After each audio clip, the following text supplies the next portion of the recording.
Dispositivo de distalização, que foi idealizado pelo professor Richard Jones, seu nome é Jones-Digg. Características do Jones-Digg: é um dispositivo de distalização de ação e reação, ou seja, ancora-se a bateria anterior para distalizar os molares. A ancoragem da bateria anterior ela é feita por meio de um botão de Nance modificado. Por que modificado? O botão de Nance tradicionalmente vai inserido nos primeiros molares, modificado porque ele vai nos segundos pré-molares.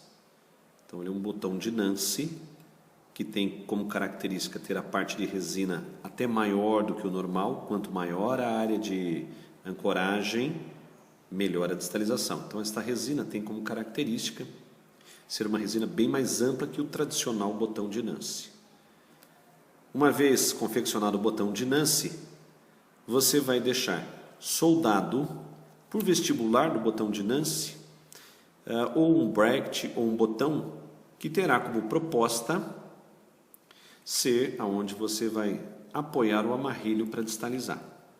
Então assim que chegar o botão de Nance, você já solda o acessório, que seria um botão ou um bracket, une o bilateral, se sua distalização for bilateral dos dois lados, apenas de um lado, todo esse sistema é unilateral.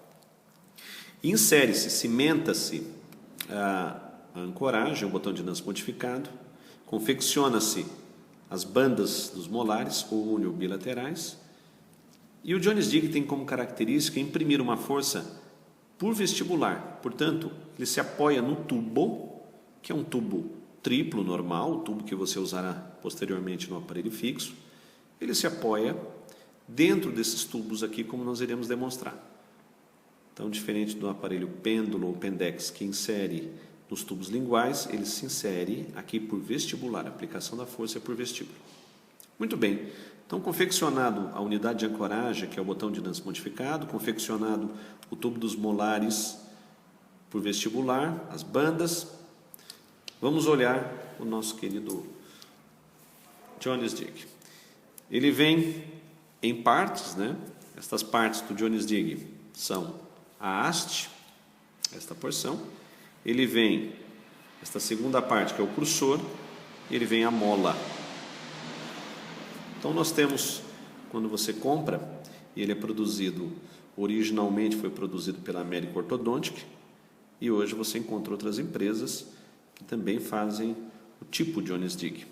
Ele tem esta parte que é a haste, ele tem o cursor e uma mola. Todos vêm separados. Por que vêm separados?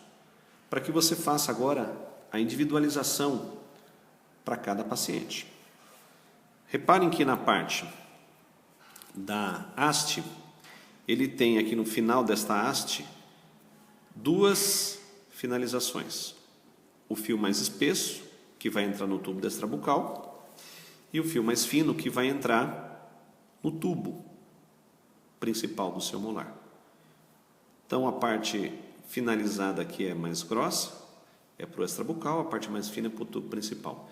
E o hook, que vocês vão ver na instalação do aparelho, tem como característica ser um dispositivo de segurança para que não escape o Jones-Digg.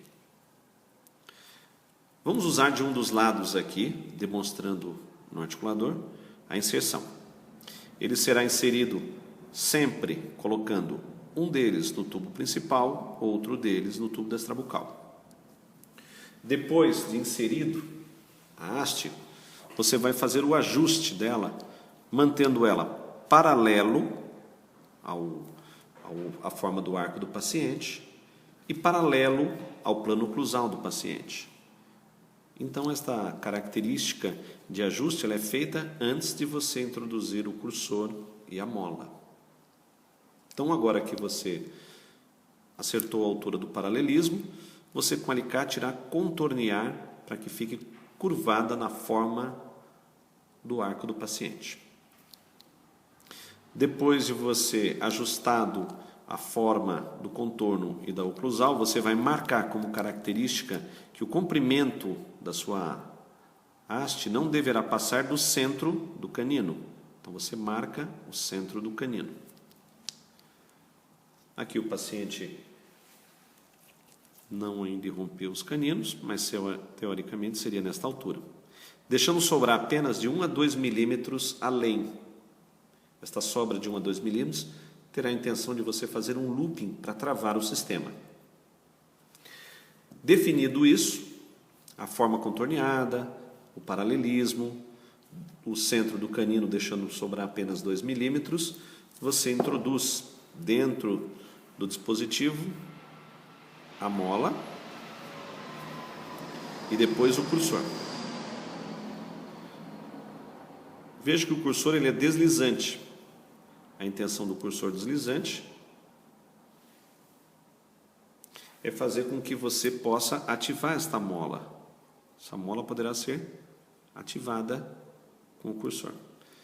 E assim que estiver pronto, você vai com o alicate 139 travar isso tudo fazendo um looping nesta região anterior. Então, uma vez colocado a mola e o cursor, você vem e vai fazer um looping nesta parte. Eu vou demonstrar já usando um que eu já fiz esse looping, para que vocês possam visualizar. Está aqui, ó, esse looping de segurança. Ok? Esse looping impede com que, se caso escape seu amarrilho de ativação, que ele saia com o cursor e a mola para fora.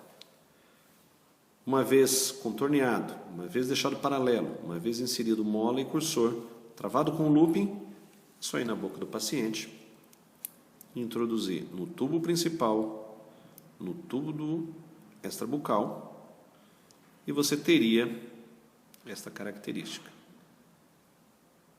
Ele seguindo o contorno do arco do paciente, ele ficando paralelo ao plano oclusal do paciente.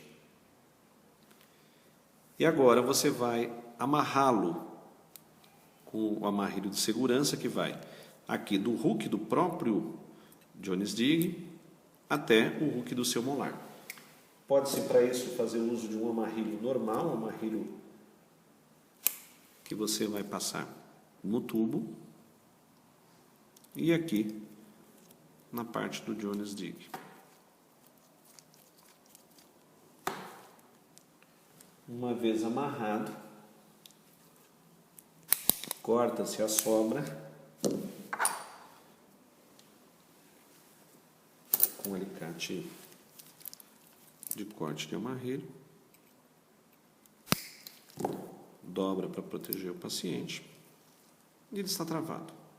Portanto, ele já não mais irá escapar da boca do paciente, mesmo que o amarrilho de ativação escape. Então, agora o amarrilho de ativação, ele vai ficar aqui ativando o aparelho, mas não precisa ter o cuidado de se escapar o amarrilho, vai estar sempre preso. Uma vez preso, você vai colocar um amarrilho no cursor deslizante, aqui, prende-se no cursor deslizante esse amarrilho, ok, e esse cursor deslizante, você agora irá ativar o Jones Dig levando ele até o tubo, ou o bracket, ou o botão, perdão, e vai apertar.